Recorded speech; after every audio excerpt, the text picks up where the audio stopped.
भले ही थोड़े कम संख्या में, क्योंकि अब खेती बाड़ी पर्यटन यानी कि टूरिज्म भी शुरू हो गई है, तो चलता रहेगा थोड़े कम संख्या में। और जो रविवार है, संडे को, जब भारत के अन्य शहरों में भी लद्दाख के समर्थन में लोग निकलते हैं, तो हम उम्मीद करते हैं कि संडेज को, रविवार को यहाँ भी ज़्यादा बड़ा हम सभाएं करेंगे।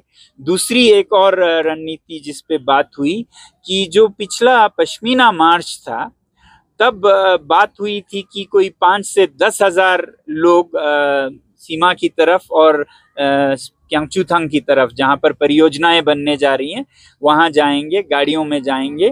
तो जाहिर है हमने देखा कि उससे प्रशासन बहुत बौखला गई। उन्होंने बहुत से कदम लिए जो कि शायद ज्यादती थी।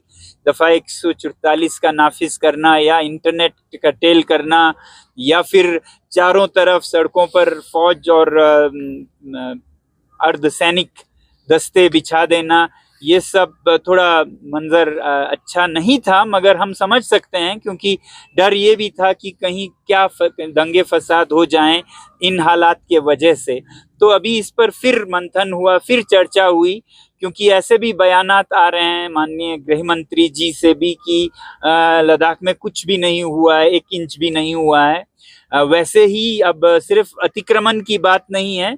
क्यांगचुथांग में जिस तरह से 40,000 के लगभग एकड़ हमारे पश्मीना चराने वाले भाई बहनों के पास्चर्स, चरागे जा रहे हैं, वो अपने आप में बहुत बड़ी बात है। तो उसके बारे में भी लोगों की जागरूकता देश भर में बढ़ाने के लिए हम अब ये कह रहे हैं कि इस तरह 5-10 हजार से डर फैल जाए, ये अच्छी बात नहीं है, मगर सच्चाई जो है वो दिखाना जरूरी है।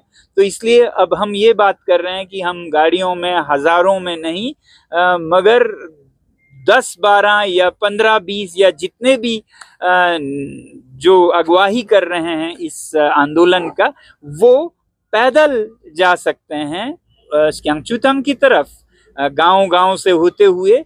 मतलब हम पूरे लद्दाख को नहीं बुलाएंगे, जिस गांव में जाएंगे उन गांव के लोगों से मिलते हुए, अगले गांव की तरफ जाते हुए, वहाँ जहाँ परियोजना बन रही है सोलर की, वहाँ किस तरह से और कितना ज़मीन जा रहा है वो दिखाएं।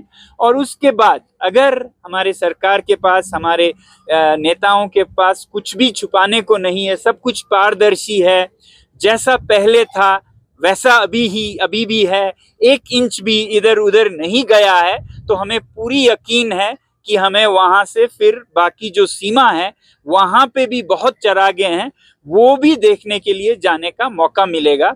अगर हमें रोक दिया जाता है तो ये बहुत अजूबा सा होगा। भारत के आज़ाद शहरियों को भारत के ज़मीन पर अगर चलने नहीं दिया जाए या उधर जाने पर, सीमा पर रोक दिया जाए, फिर इसका यही मतलब निकलेगा कि 1 इंच भी गया, ये इसमें कोई तथ्य नहीं है, बहुत कुछ गया है या नहीं दिखाना चाहते हैं, वो हम देखेंगे जो भी हो। अगर हमारा पहला और आखिरी जो मकसद है वो हमारे जो चरवाहे भाई बहन हैं चांगथांग में, जिन पर 6 शेड्यूल का ना होना, संरक्षण का ना होना, उसका असर अभी देखने को मिल रहा है। बाकियों पे तो बाद में मिलेगा, मगर अभी वहां पर बिना संरक्षण से, उनसे बिना पूछे कितना जमीन जा रहा है वो हमें देखने को मिलेगा। वो हम सबको समझना चाहिए, क्योंकि चांगथांग के चरवाहियों का खेत भी वही है, खलियान भी वही है, घर भी वही है, चरागे। तो अगर उनके खेत खलियान घर जा सकता है चरागों के रूप में, तो कल को हमारे भी खेत खलियान जा सकते हैं। तो अभी से हमें जागरूकता लद्दाख में फैलाने की जरूरत है। और लद्दाख ही नहीं, पूरे भारत के नागरिक जो समर्थन में हैं लद्दाख के, वो भी आवाज उठाएंगे कि ऐसा आप कैसे कर सकते हैं। इनका यही जीना मरना, इनका आजीवन, आजीविका, लाइवलीहुड सब यही चरागे हैं।